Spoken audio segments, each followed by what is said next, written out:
മൂന്നാറിൽ ജനവാസ മേഖലയിൽ വീണ്ടും കാട്ടാന. സെവൻമല എസ്റ്റേറ്റ് പാർവതി ഡിവിഷനിലാണ് കട്ടക്കൊമ്പൻ എന്ന ആന എത്തിയത്. ലയങ്ങൾക്ക് സമീപം എത്തിയ കാട്ടാന ഭീകരാന്തരീക്ഷം ഉണ്ടാക്കി. ആന ഇപ്പോഴും ജനവാസ മേഖലയിൽ തന്നെ തുടരുകയാണ്. ഇപ്പോൾ കാണുന്ന ദൃശ്യങ്ങൾ അതാണ്. പ്രേക്ഷകർ കാണുന്ന പോലെ ആന വല്ലാത്ത ഭീതി പരത്തിയിരിക്കുകയാണ് ഇവിടെ.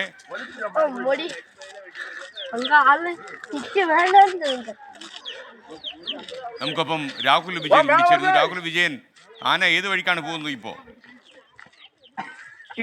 ആന ഇപ്പോഴും ഈ പാർവതി ഡിവിഷന്റെ ഭാഗത്ത് ചുറ്റിക്കറങ്ങി നിൽപ്പുണ്ട് എന്നുള്ളതാണ് അവിടുത്തെ നാട്ടുകാർ നമ്മളോട് പറയുന്നത്. ഇതിൽ മറ്റൊരു പ്രധാനപ്പെട്ട വിഷയം, കഴിഞ്ഞ 2 മാസത്തിനിടെ 2 പേർ ഈ മൂന്നാർ മേഖലയിൽ കൊല്ലപ്പെട്ടിരുന്നു. ആ 2 പേരെയും കൊലപ്പെടുത്തിയത് ഈ കാട്ടാനയാണ് എന്നുള്ളതാണ് നാട്ടുകാർ പറയുന്നത്. ഈ ആനയ്ക്കൊരു പേരും നാട്ടുകാർ ഇട്ടിട്ടുണ്ട്, കട്ടക്കൊമ്പൻ എന്നാണ് പേരിട്ടിരിക്കുന്നത്. അതുകൊണ്ട് തന്നെ 2 പേരുടെ ജീവനെടുത്ത ആനയായതുകൊണ്ട് തന്നെ വലിയ ആശങ്ക നാട്ടുകാർക്കുണ്ട്. RRT ടീം അംഗങ്ങളൊക്കെ സമീപ പ്രദേശങ്ങളിൽ ഉണ്ട് എങ്കിലും ആന സ്ഥിരമായി ജനവാസ മേഖലയിലേക്ക് ഇറങ്ങുകയാണ്. ഇതിനൊരു ശാശ്വത പരിഹാരം പലതവണ ആവശ്യപ്പെട്ടിട്ടുള്ളതാണ്. പക്ഷെ അതൊന്നും നടപ്പാകുന്നില്ല എന്നുള്ള വലിയ പരാതി നാട്ടുകാർക്കുണ്ട്.